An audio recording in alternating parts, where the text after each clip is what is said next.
In this world overrun by colossal beasts, all of humanity has placed its hopes on you, this white tiger. For you are the ultimate product of human experimentation, and in this world of monsters, humanity's last hope.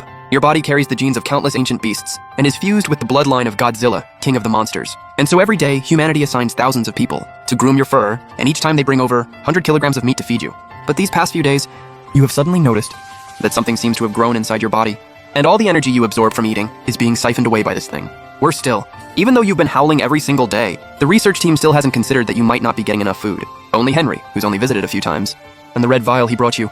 A single drink of it keeps you going for several days. But Henry hasn't been around these past few days, and trying to communicate with your keeper Owen is useless, and he can't understand you.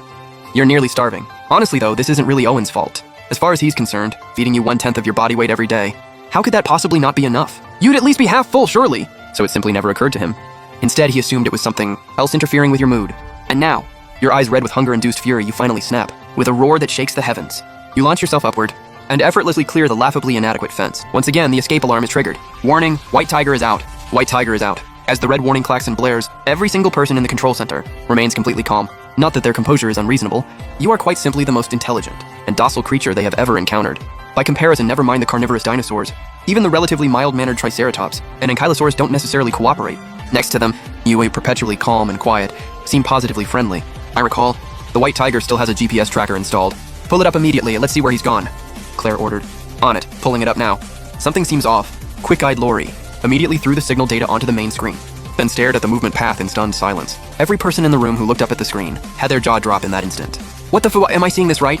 Not that anyone could blame Lori for swearing, because there before them all, a single red dot was blazing across the screen at 100 kilometers per hour.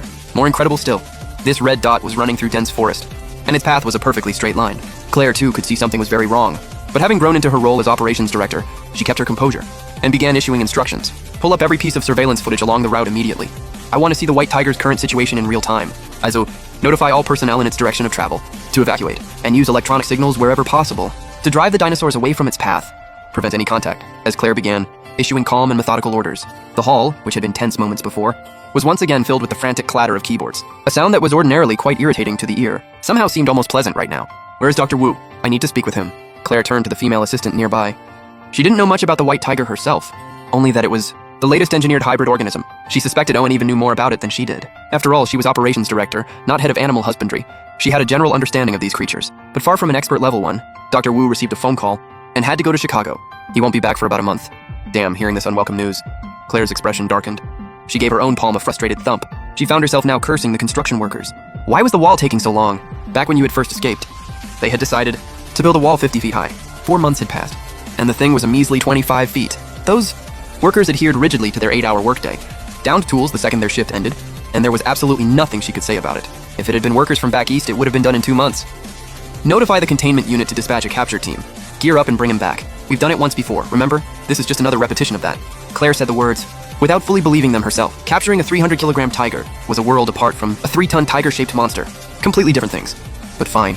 For now, all she could do was hope. The team performed to their usual standard, and that you were still as gentle and obedient as before. Thinking about it, Claire felt a mounting headache coming on. Who on earth to put in charge of this? Call our top-tier keeper.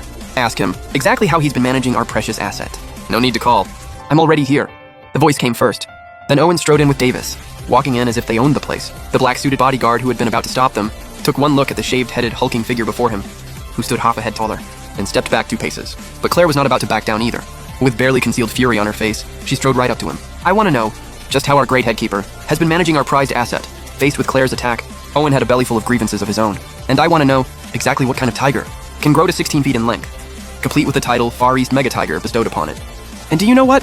It jumped 25 feet into the air right in front of me. If it weren't for the fact that it's gentle by nature and has zero interest in humans, I can guarantee not a single person on that site would have walked away alive. Hearing Owen's counter, Claire knew the point had landed. But she was a victim here too, wasn't she? She herself had no idea what genes Dr. Wu had spliced into it. You should be asking Dr. Wu these questions, not me. And where is Dr. Wu? Owen, who had previously had some goodwill toward the amiable, reserved woman, now only felt she was completely unhinged. What kind of madman? Just splices in whatever he feels like? All right, ladies and gentlemen, we've pulled up the camera feed.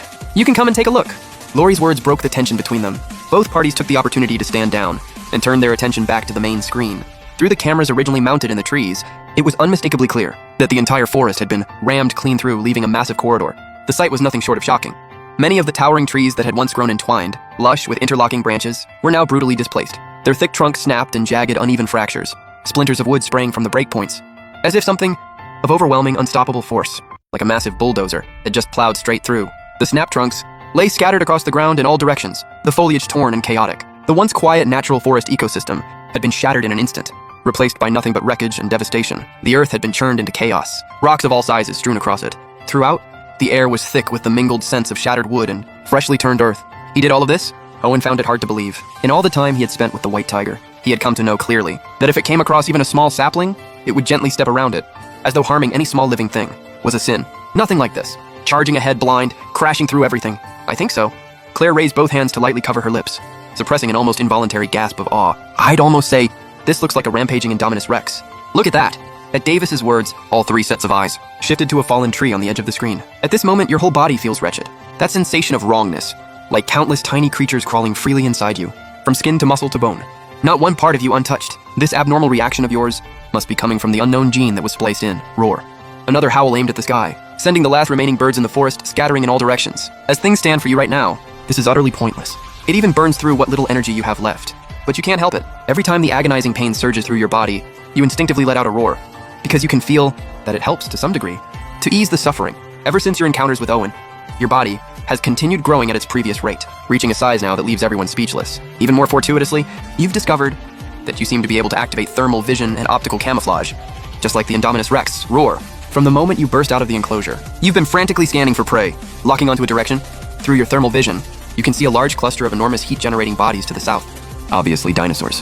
The moment you burst out, you collide head-on with the nearest one, a Triceratops, roughly 3 meters tall, 7 or 8 meters long, topped with that enormous armor-like neck frill, 2 large serrated horns crowning its head, and a shorter horn in the center, a walking heavy tank. The Triceratops lets out a low growl at you, lowering its head and pointing its horns straight at you, swinging them from side to side, trying to intimidate you into backing off. Looking at this Triceratops, that doesn't even seem to regard you as a threat. You show not the slightest intention of dodging or retreating. You don't even growl back, you simply spring forward in a single bound. This causes the Triceratops to instinctively lower its head and raise its massive neck frill, making it look even more imposing, forcing weaker rivals to stand down. But this only gives you a perfect opening. Mid-air, you twist your body sharply, something that, for a body kept limber by habitual movement, even in idle times, is effortless. What was a direct pounce becomes an angled one. You land at the Triceratops' flank.